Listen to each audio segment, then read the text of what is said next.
ప్రభునందు సోదరి సోదరులారా, కూడి వచ్చిన మీ అందరికీ ప్రభు అయిన యేసుక్రీస్తు పరిశుద్ధమైన నామమున శుభములు, వందనాలు తెలియజేయుచు ఉన్నాను. దేవుని వాక్యమైన బైబిల్ నుండి సమూయేలు మొదటి గ్రంథము 12వ అధ్యాయము 23వ వచనము 24వ వచనము చదువుకుందాం. నా మట్టుకు నేను మీ నిమిత్తము ప్రార్థన చేయుట మానుట వలన యెహోవాకు విరోధముగా పాపము చేసిన వాడనగుదును. అది నాకు దూరమవునుగాక. కానీ శ్రేష్టమైన చక్కని మార్గమును మీకు బోధింతును. ఆయన మీ కొరకు ఎన్ని గొప్ప కార్యములను చేసెనో అది మీరు తలంచుకొని మీరు యెహోవా యందు భయభక్తులు కలిగి నిష్కపటులై పూర్ణ హృదయముతో ఆయనను సేవించుట ఆవశ్యకము. ప్రభు ఈ మాటలు దీవించినట్లుగా ప్రార్థన చేసుకుందాము. ప్రేమగల యేసయ్య, నీ పరిశుద్ధమైన పాదములకు వందనాలు, స్తోత్రములు, కృతజ్ఞతలు, స్తుతులు చెల్లించుకుంటున్నాం. సర్వాధికారివి, సర్వోన్నతుడవు, సర్వశక్తిమంతుడవు, ఉన్నవాడవు, అనువాడవు, నిరంతరం ఉన్నటువంటి దేవుడవు. రాజులకు రాజుగా, ప్రభువులకు ప్రభువుగా, మాకు దేవుడవుగా మీరున్నందుకు కృతజ్ఞత, స్తుతి, స్తోత్రములు చెల్లించుచు ఉన్నాం. గొప్ప తండ్రి, నీకు వందనాలు. మమ్మలను నీ రెక్కల కింద భద్రపరిచి కాపాడినందుకు స్తుతులు చెల్లిస్తున్నాం. ఈ దినమందు నీ సన్నిధి మాకు ఇచ్చినందుకై స్తోత్రములు. కూడి వచ్చిన వారిని దీవించి ఆశీర్వదించండి. ఈ మైకు ద్వారా వింటున్న వారికి మేలు క్షేమం దయచేయండి. వారి కుటుంబాలు దీవించి ఆశీర్వదించండి. వారికి రక్షణ మారుమనసు దయచేయండి. నీ యందు భయభక్తులు కలిగి జీవించినట్లుగా సహాయం చేయండి. ఈ లోకం విడిస్తే నిత్య రాజ్యములో ఉండునట్లుగా నీ కృప మెండుగా అనుగ్రహించి మీరే దర్శించుమని సహాయం చేయమని, దీనదాసుని కూడా మరుగుపరిచి మీరు మాట్లాడుమని యేసయ్య పరిశుద్ధమైన నామమున ప్రార్థించి అడిగి స్తుతించి వేడుకుంటున్నాము తండ్రి. ఆమెన్. దేవుని వాక్యమైన బైబిల్ నుండి మనము సమూయేలు మొదటి గ్రంథం 12వ అధ్యాయము 23వ వచనము 24వ వచనము చదువుకొని ఉన్నాం. ఈ వచన భాగాలలోని కొన్ని మాటలు ఈ దినమందు మనము ధ్యానం చేసి మన ఆత్మీయ జీవితానికి అన్వయించుకుందాము. ప్రాముఖ్యంగా 23వ వచనాన్ని క్లుప్తంగా ధ్యానం చేద్దాం. నేను మీ నిమిత్తము ప్రార్థన చేయుట మానుట వలన యెహోవాకు విరోధముగా పాపము చేసిన వాడనగుదును. అది నాకు దూరమగునుగాక అని అన్నాడు. సమూయేలు ఒక ప్రార్థన పరుడుగా మనకు కనిపిస్తాడు. ఎలాగా తాను ప్రార్థన పరుడైనాడు? దేవుని వాక్యం చెప్తున్న మాట ఏమిటంటే, సమూయేలు ప్రార్థన పరుడైన వ్యక్తిగా ఎలా తయారైనాడు? ఒకటవదిగా, అతడు తన తల్లి ప్రార్థనకు జవాబుగా పుట్టినవాడు. తన తల్లి కూడా ప్రార్థన పరురాలు. హన్నా ప్రార్థన పరురాలు. ఆమె ప్రార్థన చేసి దేవుని సన్నిధిలో సమూయేలును కన్నది. కాబట్టి అతనికి సమూయేలు అనేటువంటి పేరును పెట్టగలిగింది. తల్లి గర్భములో సమూయేలు ఉండగానే ఆమె ప్రార్థించింది. కాబట్టి ఆమె చేసినటువంటి ప్రార్థన సమూయేలు గర్భములో ఉండి విని ఉండవచ్చు. ఇది ఎలా సాధ్యమవుతుంది అంటే మనకు యోహానే సాదృశ్యం. యోహాను తన తల్లి గర్భములో 6 నెలల వాడై ఉన్నప్పుడు మరియా తన తల్లిని కలవడానికి వెళ్ళింది. మరియ వచ్చిన వినగానే గర్భంలో ఉన్న శిశువు గంతులు వేసెను అని దేవుని వాక్యం చెబుతుంది. ఎలిజబెతమ్మ మరియమ్మతో చెప్పిన మాట అదే. కాబట్టి గర్భముతో ఉన్నటువంటి స్త్రీలు ఏం చేయాలంటే వాళ్ళు ప్రార్థన చేసుకునే వారుగా ఉండాలి, వాక్యము చదివేవారుగా ఉండాలి, పాటలు పాడేవారుగా ఉండాలి, పాటలు వినేవారుగా ఉండాలి. మొన్ననే ఒక కుటుంబాన్ని దర్శించడానికి వెళ్తే పాటలు పాడితే ఆ పిల్లవాడు వింటా ఉన్నాడు శ్రద్ధగా. కేవలము ఒక 8 నెలలు మాత్రమే తనకున్నాయి. తను జన్మించి 8 నెలలు అయిందంతే. పాటలు పాడగానే మౌనంగా ఆ పాటలను వింటూ గ్రహించుచు ఎంత శ్రద్ధాభక్తులతో ఉన్నాడంటే అంత శ్రద్ధాభక్తులతో ఉన్నాడు ఆ బాలుడు. కాబట్టి అన్న తన కుమారుని కోసమై ప్రార్థించింది. తల్లి ప్రార్థన పరురాలు కాగా కుమారుడు కూడా ప్రార్థన పరుడైనట్టుగా దేవుని వాక్యం గుర్తు చేస్తుంది. ఇశ్రాయేలీలు యుద్ధానికి పోవాలంటే ప్రార్థించవలసింది ఎవరు? సమూయేలు ప్రార్థన చేయాల. అయ్యా మేము యుద్ధానికి వెళ్తా ఉన్నాం, యుద్ధంలో మేము జయం పొందాలి అంటే అది మా వల్ల కాదు, కేవలము నీ ప్రార్థన వల్ల మాత్రమే అది సాధ్యమవుతుంది. కాబట్టి మా నిమిత్తము ప్రార్థన చెయ్యి అని యుద్ధానికి వెళ్ళే ప్రతిసారి కూడా ఇశ్రాయేలీలు సమూయేలుకు చెప్పినట్టుగా దేవుని వాక్యం మనకు గుర్తు చేస్తూ ఉంది. అందుకోసమే సమూయేలు భక్తుడు చెప్తున్న మాట ఏంటంటే, నా మట్టుకు నేను మీ నిమిత్తం ప్రార్థన చేయటం మానుట వలన అన్నాడు. నేను ప్రార్థన చేయటం మానను, నేను ప్రార్థన చేస్తాను. ఒకవేళ ప్రార్థన చేయటం మాంతే గనుక యెహోవాకు విరోధంగా నేను పాపం చేసిన వాడను అవుతాను అని చెప్పినాడు.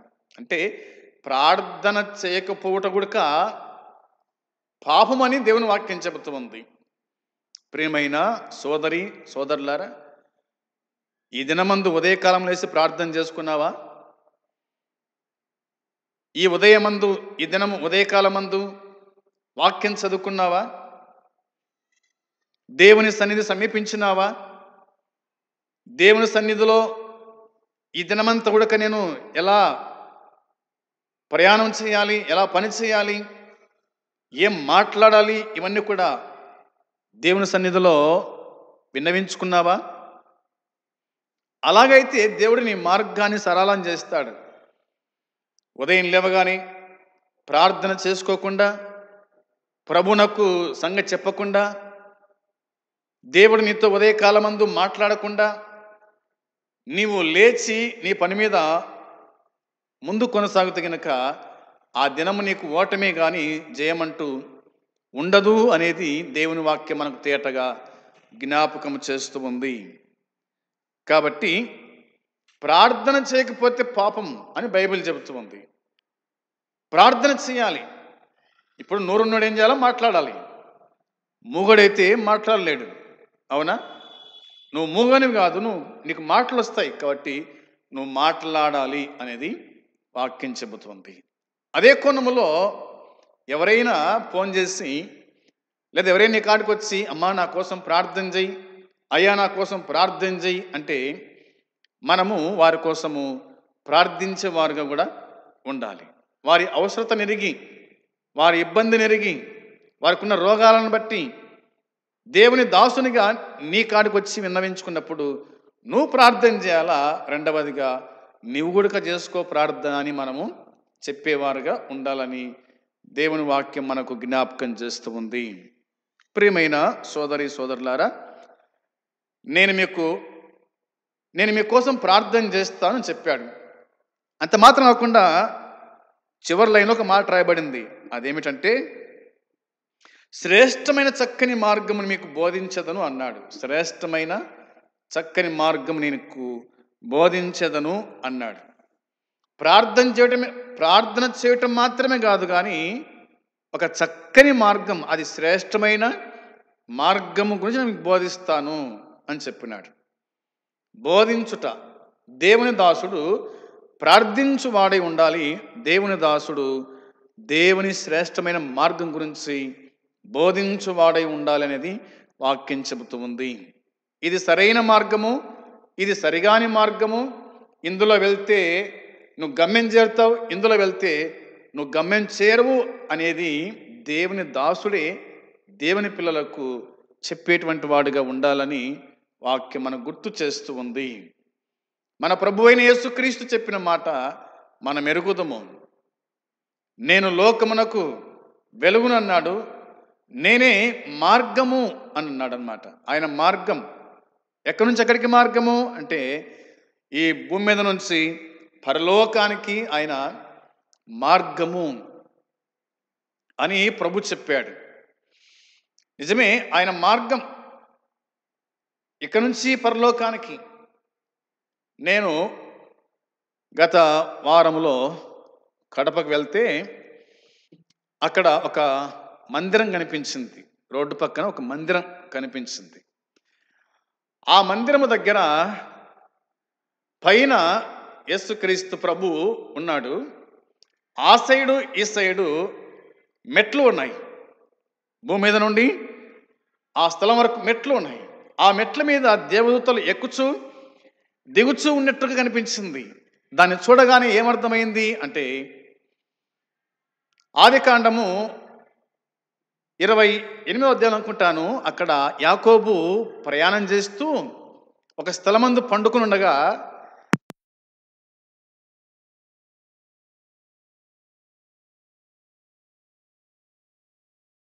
భూమి మీద నుంచి ఆకాశం వరకు, నిచ్చెన భూమి మీద నుంచి ఆకాశం వరకు ఉన్నట్టుగా, దాని మీద దేవదూతలు దిగుచూ ఎక్కుచూ ఉన్నట్టుగా మనము అక్కడ యాకోబు చూసినట్టుగా మనము చూస్తూ ఉన్నాం.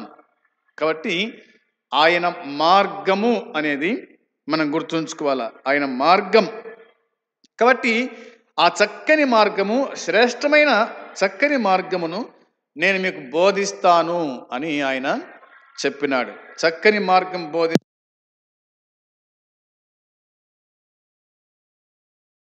గుర్తు చేస్తూ ఉంది. మనం చెప్పుకున్నాం, తల్లి ప్రార్థన పరురాలు అనేది మనము చెప్పుకున్నాం. ఈ మాటలు మనకు సమూయేలు మొదటి గ్రంథము మరి మొదటి అధ్యాయంలో మనము చదవగలుగుతాం. అక్కడ మనకు శ్రేష్టమైన మార్గం కనిపిస్తాయి. 10 నుంచి 20 వరకు అందులో మనము చూడగలుగుతూ ఉన్నాం. ఇంకా మనం జ్ఞాపకం చేసుకుంటే, దేవుని గ్రంథమైన బైబిల్ నుండి మనం చూడగా ఇలా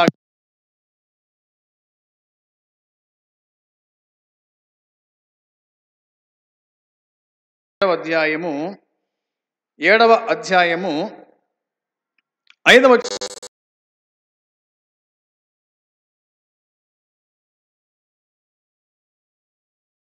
ఇశ్రాయేలందరినీ మిస్పాకు పిలువనంపుడి, నేను మీ పక్షమున యెహోవాను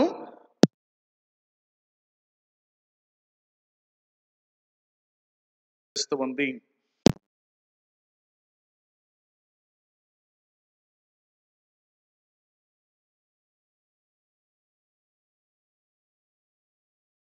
చేస్తాను, యెహోవాకు ప్రార్థన చేతునని చెప్పగా, వారు మిస్పాలో కూడుకొని నీళ్లు చేది యెహోవా సన్నిధిని కుమ్మరించి ఆ దినము ఉపవాసం ఉండి, యెహోవా దృష్టికి మేము పాపాత్ములమని ఒప్పుకొనిది. మిస్పాలో సమూయేలు ఇశ్రాయేలుకు న్యాయము తీర్చుచు వచ్చెను అన్నమాట కనిపిస్తుంది. దేవుని సన్నిధికి వచ్చిన తర్వాత ఏమి చేయాలా అంటే, వాళ్ళు పాపమును ఒప్పుకొనుట, దేవుని సన్నిధిలో పరిశుద్ధులుగా జీవించుట, దేవుని సన్నిధిలో పశ్చాత్తాపడుట, దేవుని సన్నిధిలో ఒప్పుకొనుట అనేటువంటిది దేవుని వాక్యం మనకు జ్ఞాపకం చేస్తూ ఉంది.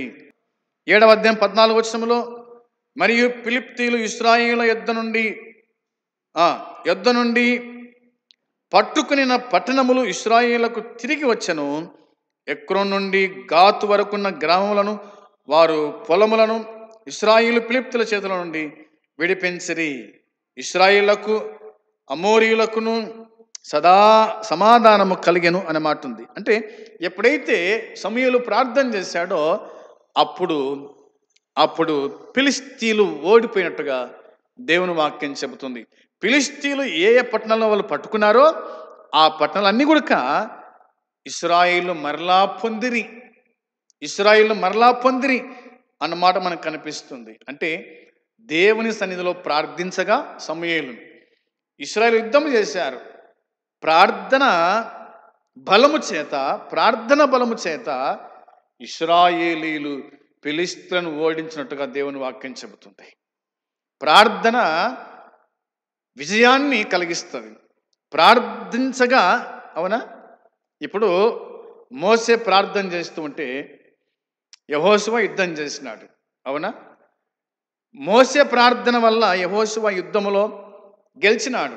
ఫిలిష్తీయులు ఓడిపోయారు, ఇశ్రాయేలు గెలిచారు. ఆ విధంగా యుద్ధములో గెలవాలంటే మరి ప్రార్థన ఎంతో ప్రాముఖ్యమైంది అనేది అర్థమవుతుంది. కాబట్టి ప్రతిదానికి ప్రార్థన ఎంతో ప్రాముఖ్యమైంది, ప్రార్థననే ముఖ్యమైంది అనేది లేఖనాలు చెప్తున్నాయి. కాబట్టి వారు మరలా వారి దేశాల వారు పొందినట్టుగా వాక్యము మనకు చెబుతుంది. ఎక్రోన్ నుండి గాతు వరకు గ్రామములను వాటి పొలములను ఇశ్రాయేలు ఫిలిష్తీయుల చేతుల నుండి విడిపించిరి అనే మాట కనిపిస్తుంది. దేవుడు వారికి సహాయం చేశాడు కాబట్టి వారు మరలా ఆ పట్టణాలు పొందిరి అనేది వాక్యం మనకు గుర్తు చేస్తూ ఉంది. 8వ అధ్యాయము 6వ వచనం చూడండి. సమూయేలు మొదటి గ్రంథం 8వ అధ్యాయము 6వ వచనములో, మాకు న్యాయము తీర్చుటకై రాజు నియమింపు మరి వారు అనిన మాట సమూయేలు దృష్టికి ప్రతికూలముగా ఉండెను గనుక సమూయేలు యెహోవాను ప్రార్థన చేసెను అనే మాట ఉంది. సమూయేలు యెహోవాను ప్రార్థన చేసెను అనే మాట ఉంది. ప్రార్థన చేసెను అనేది ఈ అధ్యాయంలో మనము చూడగలుగుతున్నాం. ప్రార్థన చేయాలి, అది అనుకూలమైన అది ప్రతికూలమైన, అవునా? మనము వృద్ధిలో ఉన్నా, మనము వృద్ధిలో లేకపోయినా, మనము మన కుటుంబాలు బాగున్నా బాగలేకపోయినా ప్రార్థన చేసేవారుగా ఉండాలి అని దేవుని వాక్యం మనకు గుర్తు చేస్తూ ఉంది. ఈ విధంగా మనం ఆలోచన చేసుకుంటూ వెళ్తే వాక్యమే చెప్తున్న మాట చూడండి. రాజుల మొదటి గ్రంథము 8వ అధ్యాయము 36వ వచనములో ఇలా వాక్యము చెప్తున్న మాట గమనించాలి. రాజుల మొదటి గ్రంథం 8వ అధ్యాయం 36వ వచనంలో, నీవు ఆకాశమందు విని నీ దాసులైన ఇశ్రాయేలులకు నీ జనులు చేసిన పాపమును క్షమించి వారు నడవలసిన సన్మార్గమును వారికి చూపించి నీ జనులకు నీవు స్వాస్థ్యముగా ఇచ్చిన భూమి మీద వర్షము కురిపించుము అని జ్ఞాని అయిన సొలొమోను ప్రార్థన చేశాడు.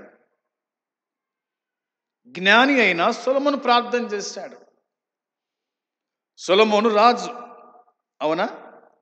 సొలొమోను రాజు, ఇశ్రాయేలు పక్షమున రాజు ప్రార్థన చేస్తున్నాడు. ఏమని ప్రార్థన చేశాడు ఆయన? నీవు ఆకాశమందు విని అన్నాడు. ఈ ప్రార్థన మనకు అర్థం కావాలంటే గుర్తుంచుకోవాల్సిన విషయం 35వ వచనం చూడండి.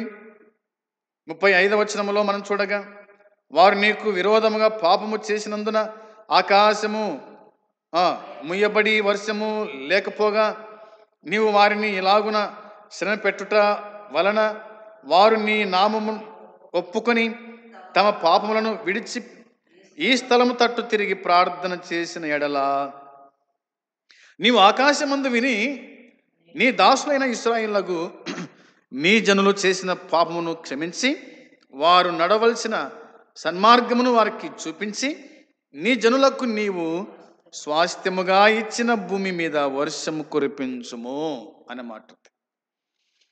అయ్యా, మానవులుగా పాపం చేస్తారు, మానవులుగా మాట తప్పొచ్చు, మానవులుగా నీ మార్గం విడిచిపెట్టవచ్చు.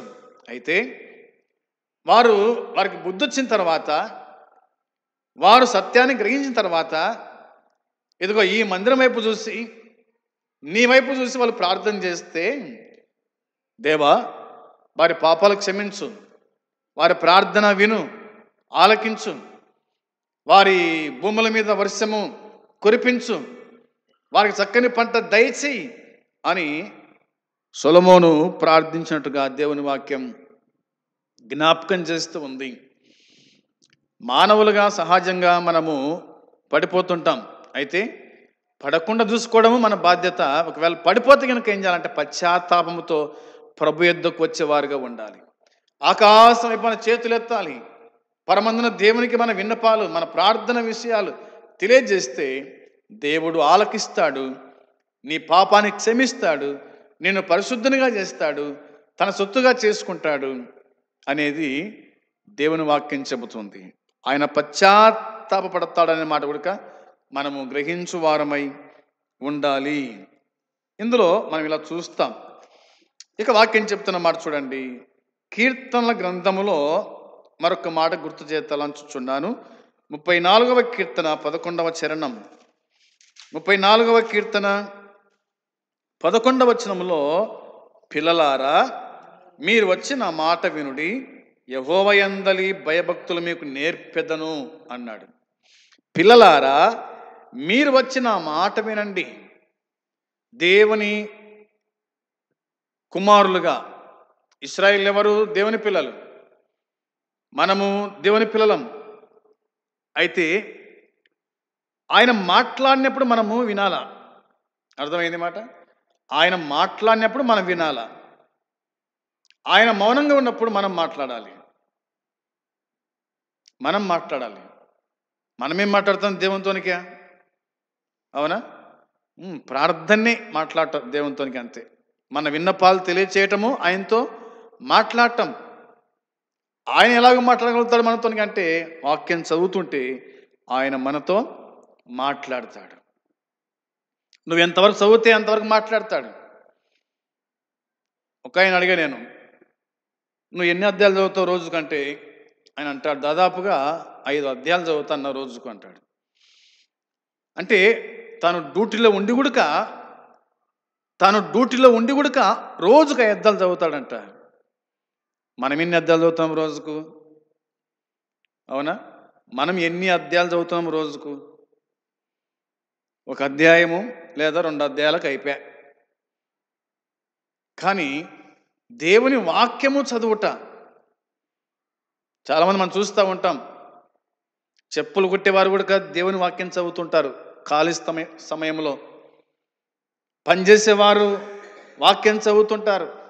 ప్రయాణంలో ఉండి కూడా వాక్యం చదువుకుంటూ వెళ్ళే వాళ్ళు ఉన్నారు. వాక్యము బ్రతికించేది కదా. కాబట్టి పిల్లలారా మీరు వచ్చి నా మాట వినండి. ప్రతిరోజు కూడా మనం దేవుని మాట వినాలి. ప్రతిరోజు కూడా దేవుని వాక్యం చదవాలి. దేవుడు మాట్లాడుతుండగా మనం వినాలి. అప్పుడు మనకు నెమ్మది, మనకు ఆరోగ్యము, మనకు సమాధానం దొరుకుతూ ఉంది. దేవుని మాట వినకుండా, దేవుని మాట చదవకుండా ఉండగా మనకు నెమ్మది ఉండదు, మనకు సమాధానం ఉండదు, మనకు ఆరోగ్యము ఉండదు. కాబట్టి ఆయన మాట మనం వినాలి. రెండవదిగా, యెహోవా యందు భయభక్తులు మీకు నేర్పెదను. దేవుని వాక్యం మనకు ఎలా బతకాలనో చూపిస్తూ ఉంది, ఎలా జీవించాలనో చూపిస్తూ ఉంది, ఎలా మాట్లాడాలనో చెబుతూ ఉంది, ఎలా ప్రవర్తించాలనో చెబుతూ ఉంది కదా. ఇది మనము గుర్తుంచుకునే వారిగా ఉండాలి. ఇంకా ఏముంది బైబిల్లో? రోమపత్రిక చూడండి ఒకసారి, లేదా సామెతల గ్రంథం 4వ అధ్యాయం 11వ వచనం. సామెతల గ్రంథము 4వ అధ్యాయము 11వ వచనం మనం చూడగా, జ్ఞాన మార్గమును నేను మీకు బోధించి ఉన్నాను, యథార్థ మార్గములో నిన్ను నడిపించి ఉన్నాను అన్నాడనమాట. జ్ఞాన మార్గం, ఏ మార్గం ఇది? జ్ఞాన మార్గము అనే మాట ఉంది. రెండవది యథార్థ మార్గము అనే మాట ఉంది. ఒకటి జ్ఞాన మార్గము, రెండవది యథార్థ మార్గము. ఈ మార్గములో ఉంటే గనక దేవుడు నీకు జ్ఞాన మార్గమును బోధిస్తాడు, యథార్థ మార్గము నిన్ను నడిపిస్తాడనమాట వాక్యము చెబుతుంది. ఇంకా చూద్దాం బైబిల్లో. ఇర్మియా గ్రంథము 6:16లో కూడా మాట చూడాలి. ఇర్మియా గ్రంథము 6వ అధ్యాయము 16వ వచనము చూడగా దేవుని వాక్యం ఇలా జ్ఞాపకం చేస్తూ ఉంది. యెహోవా ఇలాగూ సెలవిచ్చుచున్నాడు, మార్గములలో నిలిచి చూడుడి, పురాతన మార్గములను గూర్చి విచారించండి, మేలు కలుగు మార్గమేది అని అడిగి అందులో నడుచుకోండి, అప్పుడు మీకు నెమ్మది కలుగును అనే మాట వ్రాయబడింది. ఎప్పుడు నెమ్మది కలుగుతుందంట? ఏమిటి మార్గం? దేవుడు ఇలా సెలవిస్తున్నాడంట. ఏమిటి అంటే మార్గములలో నిలిచి చూడండి అనే మాట ఉంది. మార్గం తప్పొద్దు, మార్గములో నిలిచి చూడండి. రెండవది పురాతన మార్గములను గురించి విచారించండి. 3 మేలు కలుగు మార్గం ఏది అని అడిగి అందులో నడుచుకోండి, అప్పుడు మీకు నెమ్మది అన్నాడు. దేవుని మార్గము మనకు నెమ్మదినిచ్చేది, దేవుని మార్గం మనకు ఆరోగ్యం ఇచ్చేది, దేవుని మార్గం నెమ్మది అని వాక్యం చెబుతుంది. ఏ మార్గములో నెమ్మది ఉంటుంది, సంతోషం ఉంటుంది, ఆనందం ఉంటుంది అని లేఖనాలు గుర్తు చేస్తున్నాయి. నిజమే, ప్రార్థన ఒక వ్యక్తి నెమ్మది కలగజేస్తుంది అనేది మనము చూడగలుగుతూ ఉన్నాం. ప్రార్థన ఇంకేం చేస్తా చూడండి, ఒక మాట జ్ఞాపకం చేసుకుందాం.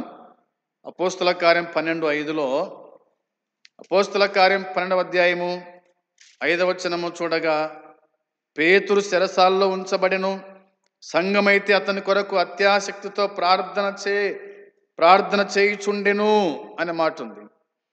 పేతురు చెరసాల్లో ఉన్నాడు, సంఘమైతే అతని కొరకు అత్యాసక్తితో ప్రార్థన చేయుచుండెను. ప్రార్థన ఒక వ్యక్తిని విడిపిస్తూ ఉంది. చెరసాల్లో ఉన్న వ్యక్తిని విడిపించింది ప్రార్థనకు అంత శక్తి ఉందన్నమాట. చెరసాల్లో ఉన్నాడు పేతురు, సంఘము ఎక్కడో ఒక వీధిలో ఉంది, అక్కడ వాళ్ళు ప్రార్థన చేశారు. వారి ప్రార్థన పరలోకానికి వెళ్ళిపోయింది. పరలోకంలో దేవుడు ఆ ప్రార్థన విని తన దూతను పంపించాడు.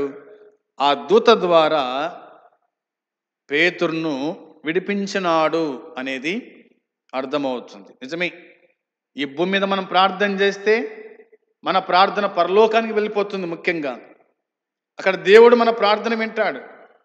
అక్కడి నుంచి జవాబు మళ్ళా భూమి మీదకి వస్తూ ఉంది. మనకు విడుదల కలుగుతూ ఉంది, మనకు విజయం కలుగుతూ ఉంది, మనము విడిపించబడతాం. దేవుడు మనకు అట్టి కృప అనుగ్రహించేటువంటి వాడన్న సంగతి లేఖనాలు గుర్తు చేస్తూ ఉన్నాయి. ఇదొకటి కాగా ఇంకా పౌలే రాశాడు ఈ విధంగా. రోమపత్రిక 1వ అధ్యాయము 9వ వచనం, రోమపత్రిక 1వ అధ్యాయము 9వ వచనం మనం చూడగా ఇలాగా దేవుని వాక్యం చెబుతుంది. ఇప్పుడు ఎలాగైనను ఆటంకము లేకుండా మీ యొద్దకు వచ్చుటకు దేవుని చిత్తము వలన నాకు వీలు కలుగునేమో అని నా ప్రార్థనల యందు ఎల్లప్పుడూ ఆయనను బతిమాలుకొనుచు మిమ్మును గూర్చి ఎడతెగక జ్ఞాపకము చేసుకొనుచున్నాను అని అన్నాడు. అవునా? పౌలు భక్తుడు జ్ఞాపకం చేస్తూ ఇలాగ చెబుతున్నాడు అన్నమాట. ఇప్పుడు ఎలాగైనాను ఆటంకము లేకుండా, అంటే ఆటంకాన్ని దేవుడు ఏం చేస్తాడు? సరళము చేస్తాడు. అవునా? ఏది మనకు ఆటంకంగా ఉందో దాన్ని తొలగిస్తాడు, దాన్ని తొలగించి సరైన మార్గములో ఆయన నడిపిస్తాడు. కాబట్టి నీకు ఏదైనా ఆటంకంగా అనిపిస్తే గనక ఏం చేయాలా? ప్రార్థన చేయాలి. ఆటంకాలు తొలగించేవాడు, అవరోధాలను తొలగించువాడు, ఇంకా పాపం నుండి విడిపించువాడు, శిరసాల నుంచి విడిపించువాడు, అన్నిటి నుంచి ఆయన విడిపిస్తాడు. దానికి ఉదాహరణ పౌలే ఇక్కడ మనకు చెప్తున్నాడు. ఇప్పుడు ఎలాగైనాను ఆటంకము లేకుండా మీ యొద్దకు వచ్చుటకు దేవుని చిత్తం వలన నాకు వీలు కలుగునేమో అని నా ప్రార్థనల యందు ఎల్లప్పుడూ ఆయనను బతిమాలుకొనుచు ఉన్నానని చెప్పాడు. బతిమాలుకుంటూ ఉన్నాను, మిమ్మల్ని గూర్చి ఎడతెగక జ్ఞాపకం చేసుకుంటూ ఉన్నాను. ఇందుకు ఆయన కుమారుని సువార్త విషయమై నేను నా ఆత్మయందు సేవించుచున్న దేవుడి నాకు సాక్షి అని ఆయన చెప్పినట్టుగా వాక్యం చెబుతుంది. ఆటంకాలను తొలగించేటువంటిది ప్రార్థన అనేది మనకు అర్థమైంది. కొలస్సీ పత్రిక 1:9 కూడా రాయబడిన మాట. కొలస్సీలో రాసిన పత్రిక 1వ అధ్యాయము వచనము 9, 1:9 రాయబడిన మాట కూడా మనం చదువుకుందాం. అందుచేత ఈ సంగతి వినిన నాటి నుండి మేమును మీ నిమిత్తము ప్రార్థన చేయటం మానక మీరు సంపూర్ణ జ్ఞానమును ఆత్మ సంబంధమైన వివేకమును గలవారును ఆయన చిత్తమును పూర్ణముగా గ్రహించిన వారునై ప్రతి సత్కార్యములో సఫలగుచు దేవుని విషయమైన జ్ఞానమందు అభివృద్ధి పొందుచు అన్ని విషయములలో ప్రభువును సంతోషపెట్టునట్లు ఆయనకు తగినట్లుగా నడుచుకున్న వలెననియు అనే మాట చాలా ఉన్నాయి. సరే, వాక్యం చెప్తున్నాం ఏంటంటే, నా మట్టుకు నేను అన్నాడు కదా, అవునా? మీ నిమిత్తము ప్రార్థన చేయటం మానక, మేమును మీ నిమిత్తం ప్రార్థన చేయటం మానక అన్నమాట వ్రాయబడి ఉంది. మానను అన్నాడు, ప్రార్థన చేయటం మానను. ఎందుకు అంటే ఇట్లా ఉంది, మీరు సంపూర్ణ జ్ఞానము ఆత్మ సంబంధమైన వివేకము గలవారును అని మాట్లాడబడింది. మీకు జ్ఞానము కలగాలి, మీరు సంపూర్ణంగా జ్ఞానమును ఆత్మ సంబంధమైన వివేకము గలవారు కావాలంటే మేము ప్రార్థన చేయాలి. అందుకే మేము ప్రార్థన చేస్తున్నాము అని జ్ఞాపకం చేశాడు. నిజమే, మీలో ఎవరికైనా జ్ఞానం కుదరకుంటే ఏం చేయాలా? వాడు ప్రార్థన చేయాలి. మనకు జ్ఞానం తక్కువ ఉన్నా, మనము ప్రభువులో అభివృద్ధి పొందకపోయినా మనం ప్రార్థన చేసుకోవాలి. ప్రభువా, నేను ఆత్మలో అభివృద్ధి పొందాలి, నాకు జ్ఞానము కావాలి, నాకు వివేకము కావాలి, నిన్ను గ్రహించడానికి, నిన్ను తెలుసుకోవడానికి నాకు తగిన జ్ఞానము దయచేయి తండ్రి అని మనం ప్రార్థన చేస్తే ఆయన మన ప్రార్థన ఆలకిస్తాడు, మనకు జవాబు దయచేస్తాడు అనేది దేవుని వాక్యం మనకు తేటగా జ్ఞాపకం చేస్తుంది. చివరికి ఒక మాట చూడండి, తిమోతికి రాసిన 2వ పత్రిక పౌలు 1వ అధ్యాయం 3వ వచనములో, తిమోతికి రాసిన 2వ పత్రిక 1వ అధ్యాయం 3వ వచనం చూడండి. నా ప్రార్థనల యందు ఎడతెగక నిన్ను జ్ఞాపకం చేసుకొనొచ్చు అనే మాట ఉంచాలి. నా ప్రార్థనల యందు ఎడతెగక నిన్ను జ్ఞాపకం చేసుకుంటున్నాను తిమోతి అన్నాడు. తిమోతి గురించి జ్ఞాపకం చేసుకున్నాడు పౌలు. ఎడతెగకనంట, అది కూడా ఎడతెగక ప్రార్థన చేస్తున్నాను, జ్ఞాపకం చేసుకుంటున్నాను. దేవుని దాసుడు మరొక దేవుని దాసుని నిమిత్తమై, అవునా, జ్ఞాపకం చేసుకుంటా ప్రార్థనలో ప్రార్థన చేయుట అనేది వాక్యం తేటగా గుర్తు చేస్తుంది. అందును బట్టి ఇశ్రాయేలు వచ్చి అడిగారు సమూయేలు, అయ్యా మేము యుద్ధానికి వెళ్తా ఉన్నాం, మా కోసం ప్రార్థన చెయ్యి. మేము యుద్ధంలో గెలవాలంటే నీ ప్రార్థన అవసరం. వాస్తవమే, ప్రభు యొద్ద విచారించి వెళ్ళటం, ప్రభుకు తెలియజేసి వెళ్ళటం, ప్రభుని జవాబును పొంది వెళ్ళటం అది ఎంతో మేలు. అవునా? మన సుతాగా, మన సొంత ఆలోచనల ప్రకారంగా మనం వెళ్తే ఆ పని ఎప్పటికీ జరగదు. కాబట్టి మనం ప్రభువునకు తెలియజేసి మనం వెళ్తే కనుక ఆ దినమందు నువ్వు విజయాన్ని పొందగలుగుతావు, జయాన్ని పొందగలుగుతావు. దేవుడు నీకు సమాధానం ఇస్తాడు, దేవుడు నీకు నెమ్మది ఇస్తాడు అనేటువంటిది మనం గుర్తుంచుకొని మరి ప్రభు సన్నిధిలో ప్రార్థించు వారమై ఉండాలని వాక్యం చెబుతుంది. ఆ విధంగా దేవుడు మనకు సహాయము చేయునుగాక. ఆమేన్. ప్రార్థన చేద్దాం. ప్రేమగల తండ్రి, మీకు వందనాలు, స్తోత్రములు, స్తుతులు చెల్లించుకుంటున్నాం. ఈ దినమందు మీరు అందించిన ఈ మాటలు దీవించి ఆశీర్వదించండి. అనేకుల హృదయాల్లో కార్యం జరిగించి ప్రతిఫలం దయచేసి కాపాడి సహాయం చేయమని మీకు అప్పగించుకుంటూ యేసుక్రీస్తు పరిశుద్ధమైన నామంలో అడిగి వేడుకుంటున్నాము తండ్రి. ఆమేన్. పరలోకమందున తండ్రి ప్రేమ, మన ప్రభు అయిన యేసుక్రీస్తు కృప, పరిశుద్ధాత్మ సన్నిధి సహవాసం కూడి వచ్చిన మనకు సకల పరిశుద్ధులకు ఇప్పుడు ఎల్లప్పుడూ సదాకాలము తోడై ఉండునుగాక. ఆమేన్. మంచిది. వందనాలు.